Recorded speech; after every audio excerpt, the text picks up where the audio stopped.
Hi everyone, my name is Mrs. Driver and I'm going to be your instructor this semester for English 200.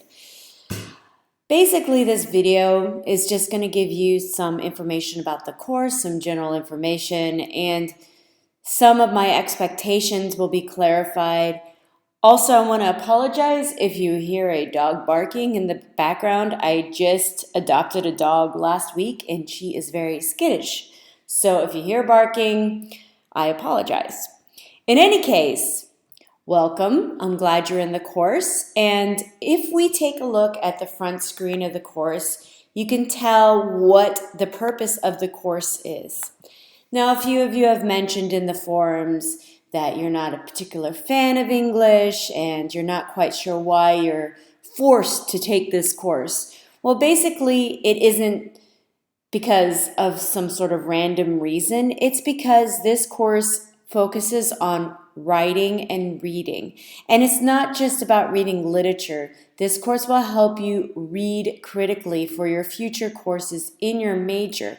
No matter what you're majoring in, even if it's math, you will have to write and you will have to read. So that's an important thing to note. I just want to make sure that, okay, good, it is taping. Anyway, so remember that it isn't just about knowing which author wrote what. It's more about learning how to read critically, learning how to write correctly, and learning how to research. And that is our focus for this course. So, when you enter in the course, as you obviously have already done, make sure to read the weekly announcements. There's quite a few announcements already in this course. We have the week one announcement. I also sent it to you. Make sure to peruse it and kind of go through it so you know what my expectations are and you kind of understand what you have due for the first week. Also, I wanted to point out that there's a great resource page through the library. I'm going to go ahead and click on that. Take a look at this. This will help you with many of the assignments that you have due in this course. I really highly encourage you to go through this program guide and maybe just once a week. If you have issues with research, you will have a research paper due. A short one, it doesn't require a lot of research during week 4, but also during week 7, you will have quite a bit of research. So make sure you go ahead and take advantage of the librarian. She's also embedded in our classroom, so if we click on the forums, see right here where it says Ask the Librarian, please take advantage of her. She is extremely knowledgeable and she really truly wants to help you. Of course, feel free to always message me. All you have to do is click on Compose and then you'll find me in the instructor list. Okay? Now, there's also another announcement that I want you to be aware of. Please take a look at let's see if I can find all of the items. Let's see, library and office hours. So that kind of gives you an idea of when the library is open. And then there's also a room link for the office hours for the library. Now let's go ahead and take a look at the syllabus. And I'm going to click on that. I do want you to kind of take a look at the syllabus so you know what my expectations are. I did want to clarify one thing. Let's see if I can find it. It's the late policy. There we go. Note this. This is the department policy for the English department and the literature department.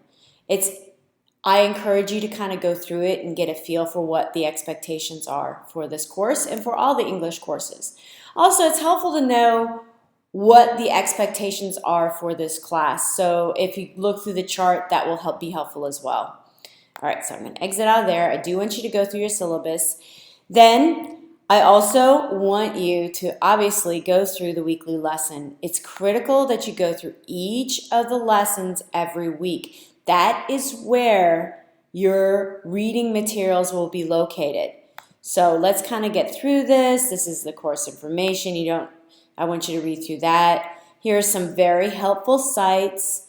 I love this website. It's such a helpful site. But anyway, let's go through the rest. Okay, so this kind of gives you an overview of what my expectations are for this course. But then I want to go through the first week's reading. So hopefully it'll pull up. Let's see. Okay, so let's click on next. All right, this is the introduction form. We'll return to that in a sec. All right, here's the week one lesson. You have some readings due. Okay, I want you to go through each of those readings.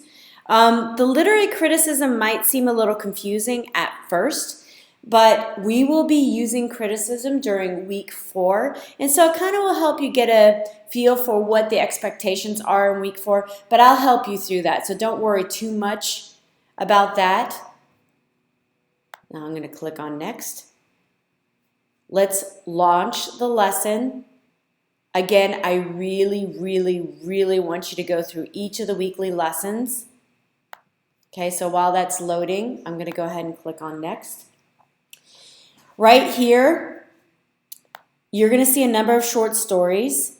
These are due during week 2, but you can see there's a number of them here. So it's really to your benefit to kind of just go through these stories. You will be assigned one next week, and I'll explain it during my next week's lesson. But for now, it's a good idea to get a feel for each of the stories. And then you're going to be asked to write about at least 3 stories. 1, which will be your initial post, and then 2 will be a focus on your follow-ons with your classmates. I will be checking for this. So the point is, I want to see that you've actually read these stories. So, read them. Not Spark Notes, not Cliff Notes. Read the actual stories. It'd be very helpful. Okay, so we have the lesson. It's not a very long lesson, but it does help you get a feel for what the overview of the class will be. Again, we bring up the literary criticism here during week 1. It'll be more of a focus during week 4. Basically, criticism is just a new way of thinking about a literary work. You usually kind of like summarize the work and you think about the themes, and that would be the typical new criticism. But when you use historical criticism or biographical criticism, it's basically a different lens to view a work. So instead of just summarizing or thinking about what the work means, you think about the work's place in history, for example, or you think about how the background of the author affected that work. You think about your response to that work through reader response. You think about how this work made a commentary about women, perhaps during a particular point in history, or gender issues. So it's just a different lens to look at a particular work rather than the typical new criticism focus, which is just basically looking at the theme and so on. But don't worry too much about this right now. Just get a feel for it. It's going to be more of a focus, like I said, during week 4. The writing process will help you because you do have an essay due during week 2, and I'll give you a more thorough lesson on that during week 2. But this does give you a basic understanding of what my expectations are. When you write about works of literature, it's very similar to what you did in English 101. You will still have an introduction, you will still have a thesis statement, you will still have body paragraphs that discuss that thesis statement, and a conclusion. But instead of just focusing on a general topic, your focus will be on a work of literature, okay? And this is just a sample citation, but I will also give you some sample citations next week. Also, the librarian is a great asset for that, and if you have some difficulties with citations, I know she will help you as well.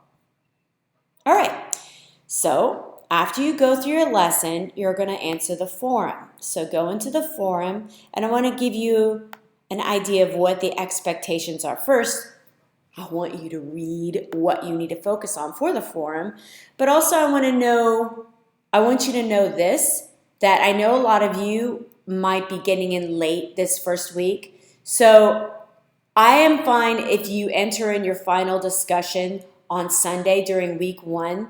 The rest of the time, your forum posts will be due by Thursday. Okay, but during week 1, I'll allow by Sunday. Now, this is a little bit confusing, and sometimes students get a little bit confused by the instructions, so I want you to be aware of this. The forums are a large component of this course, and I do expect you to comment and interact with your students just like you would in a regular classroom. Now, to get a 76, that is a C, you will pass if you do the minimum requirement. The minimum requirement would be you posted a 200-word post and then you responded to 2 students. That brings you to 76, okay? That's a minimum. A minimum. Let's say you did a 200-word post and then you did 2 100-word posts. That is a 76%. To get a higher score, an 88, you post one more time. Let's say you did a 250-word post and then you did 3 100 to 150-word posts to 3 other students. That would be an 88. To get a 100, you need to post 4 times. You need to post a 200 to 300-word initial post, and then you really need to interact with your students. I want to see you post to 2 students' initial posts, but then after that, you can go back to that in their initial post and respond to their response to you. Or you can respond to students under your initial posts. The more interaction you do in this course, the more successful you will be.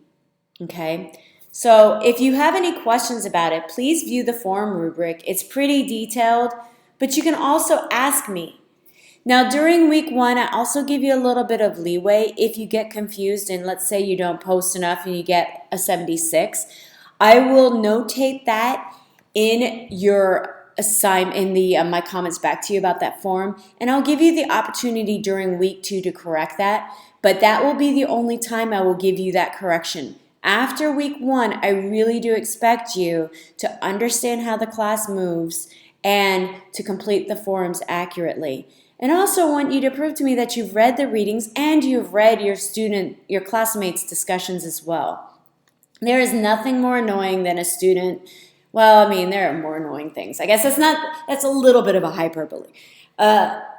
It can be frustrating to students when other classmates respond to their initial posts, but it's random and it's clear that they have not read what that student had posted. You know how much work it takes to create those initial posts. So read your classmates' discussions. Really, truly interact with them. That will only help strengthen your writing skills, strengthen your critical reading skills, and hey, it makes this online world seem more like a classroom. Okay, so that's about it for week 1 with this first little lesson. I hope this clarified some things for you, but if you have any questions, please feel free to message me at any time, and I'm willing to help you, more than happy to help you. Have a great week, and I'll see you in the forums. Bye.